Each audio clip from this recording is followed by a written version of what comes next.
ralentissement, on traverse une mine interstellaire. Et ça repart tranquillement. Pas pour longtemps. Non, la tête en bas, c'est une brise. Ou je me trompe. Ah, magnifique. Et voilà, on arrive vers une lune réjouie.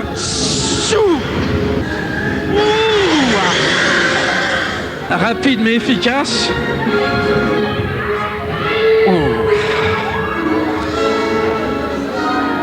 Voilà. Ben, on va voir comment je suis.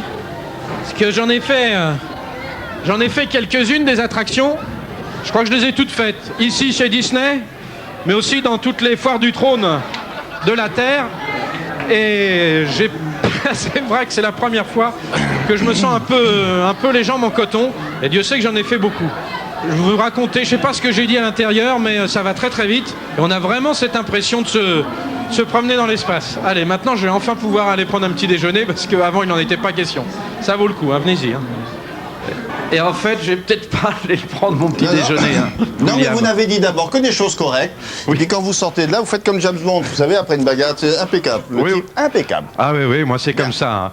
Alors, effectivement, ça demande 2-3 précisions rapidement. J'ai à mes côtés Philippe Bourguignon, qui est le Bonjour, voilà. Le président, directeur général. Bonjour, monsieur Lémergie. Bonjour, monsieur Philippe Bourguignon. Dites donc, vous n'êtes pas levé trop tôt aujourd'hui, c'est comme d'habitude. C'est comme d'habitude, absolument. Bah ouais. Et alors, il faut juste préciser à l'origine de cette attraction phénoménale, Philippe Bourguignon, que c'est la seule au monde. Même les Américains, même les gens de Disneyland aux États-Unis ne l'ont pas. On en est très fiers parce qu'effectivement, même les Américains ne l'ont pas. Et alors, c'est quoi? C'est un mélange de Jules Verne, de George Lucas, de... Oh, ça reste surtout du Jules Verne. Vous savez, Jules Verne et Disney ont finalement pas mal de points communs. Ils travaillent l'imagination un petit peu de la même manière. Et Jules Verne avait imaginé ce voyage sur la Lune. L'art de Disney, lui, c'est de raconter des histoires et de les faire vivre. Et il l'a transmis dans cette attraction, ce canon Columbiad.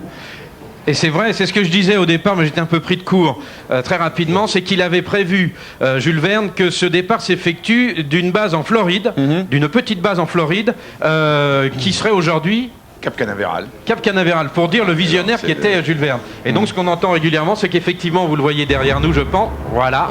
Ouais. C'est le canon qu'on est en train de faire fonctionner. L'inauguration, c'est ce soir? C'est ce soir à partir de 19h. Ouais. Et nous avons 5000 invités environ. Et puis Claudia Schiffer, David Copperfield, en France, Patrick Bruel, des acteurs comme Jean Reno, etc. etc. Voilà, et William Lémergie peut-être, hein? Certainement, je sais certainement. pas. Si à Claudia Schiffer... Certainement, Non, juste une question à Philippe Bourguignon. Est-ce que ça, c'est la tendance maintenant? C'est-à-dire que Disneyland Paris va pouvoir être suffisamment autonome pour inventer des attractions qui ne sont pas forcément calquées sur celles de ses grandes sœurs américaines? Alors ce que nous faisons, vous savez, c'est que nous déterminons une histoire et après nous avons des Imagineers, c'est-à-dire des ingénieurs de l'imagination qui traduisent cette histoire en attraction. Donc nous avons demandé ce thème Jules Verne de la Terre à la Lune.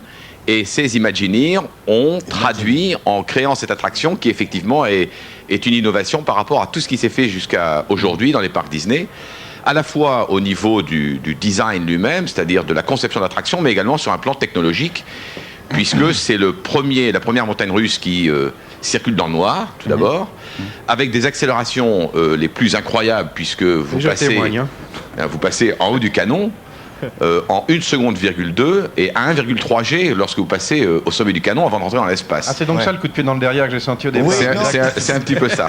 Voilà. Et la rentrée dans l'espace se fait à 70 km/h et vous ralentissez en l'espace de 20 mètres. Donc la décélération est également très très forte. Voilà. Et tout ça est marqué sur un petit panneau à l'entrée, de façon à ce qu'on sache ce qui nous attend, d'accord? Absolument, et puis 1m20 minimum, effectivement, pour être bien accroché. C'est-à-dire que les enfants qui font pas encore 1m20, il va falloir qu'ils attendent un petit peu, quoi. Mais tout le monde peut passer dans l'attraction. Il y a d'ailleurs 4 sorties pour ceux qui sont un peu moins courageux, hein, au fur et à mesure. Ah bon, au fur et à mesure, on peut dire non merci beaucoup et on se sauve. Ah, c'est pas mal ça. Il y a des options. Jusqu'à un point de non-retour, il y a des options. Ouais. Mais il y a un point de non-retour. Parfait. Bon, merci messieurs. Et ça fonctionnera pour le grand public à partir de demain, donc. Et vous l'entendez, effectivement. Ça fonctionne déjà pour le grand public demain. D'accord. Merci beaucoup. À tout à l'heure, Nicolas.